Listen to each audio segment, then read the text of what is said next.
అందరికీ నమస్కారం అండి. ఏ సినిమా సక్సెస్ అయినా నిర్ణయించేది బాక్స్ ఆఫీసే, అది అందరికీ తెలిసింది. కానీ ఈ సినిమాకి మాత్రం ముఖ్యంగా నేను కంగ్రాచులేట్ చేయాల్సింది ప్రొడ్యూసర్ అండ్ డైరెక్టర్ని. శ్రీనివాస్ గారు, సంక్రాంతికి రిలీజ్ చేద్దామని మీరు నిర్ణయించుకున్నారు, సంకల్పించారు, అనుకున్న పని సాధించారు, కాబట్టి మీకు కంగ్రాట్స్ అండి.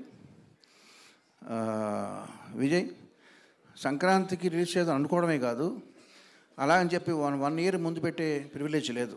సో జస్ట్ 3 monthsలో దీన్ని ఫాస్టెస్ట్ ప్రొడక్షన్గా ఈ మధ్యకాలంలో చేసి సక్సెస్ సాధించినందుకు నీకు కంగ్రాట్స్. కానీ ఒక చిన్న లోటు ఉండిపోయింది. శ్రీను గారు, నేను ఆర్టీసీ క్రాఫ్ట్ షోస్లో దేవి థియేటర్లో సినిమా చూశాను, ఆడియన్స్ దగ్గర చూసి ఎంజాయ్ చేశానండి. మనం కలిసి మన కొవ్వూరులోనో రాజమండ్రిలోనో చూడాలి, అది చూడలేకపోయాం, ఆ లోటు ఉండిపోయింది. అలాగే విజయ్, నేను మైసూర్ వచ్చాను కంపోజింగ్కి.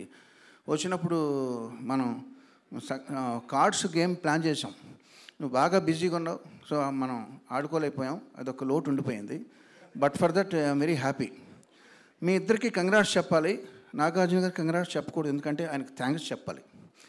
ఎందుకంటే కొత్త టాలెంట్ని పదే నమ్ముతూ, నమ్మకం ఉంచి మన టీం వర్క్ని ఆయన నమ్మి ఆయన మనకు ఇంత ఫ్రీడమ్ ఇచ్చినందుకు thank you very much sir for repeatedly believing in our talent.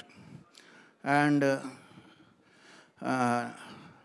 ఈ సినిమా నవరసభరితమైన సినిమాగా వచ్చింది. బట్ అందులో నవరసాలు అంటే ఏడుపు కూడా ఉండాలిగా. నరేష్ గారు బాగా ఏడిపించారు మమ్మల్ని. ఏడిపించడం అంటే నిజంగా అంత సెంటిమెంట్ మీ వల్ల సాధ్యమైంది అది.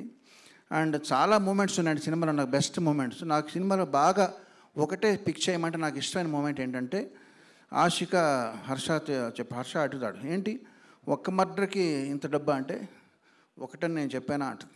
So that was the best and నాకు బాగా నచ్చింది అది.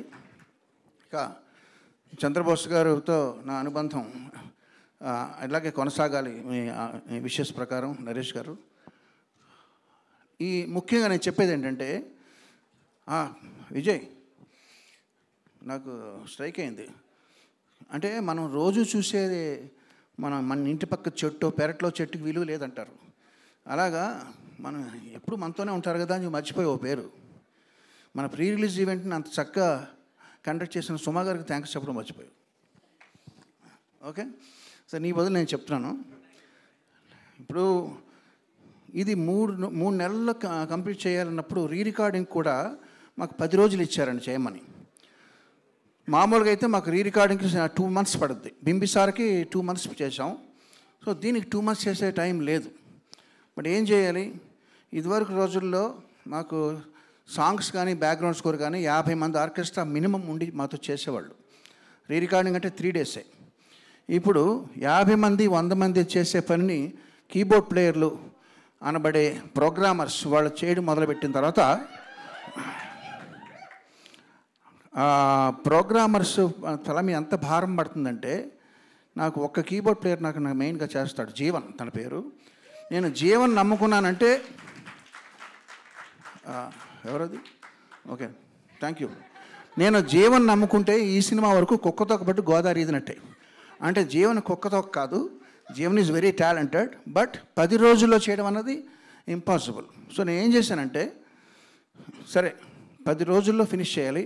నాకు బింబిసార్కి 2 months 60 రోజులు పట్టింది.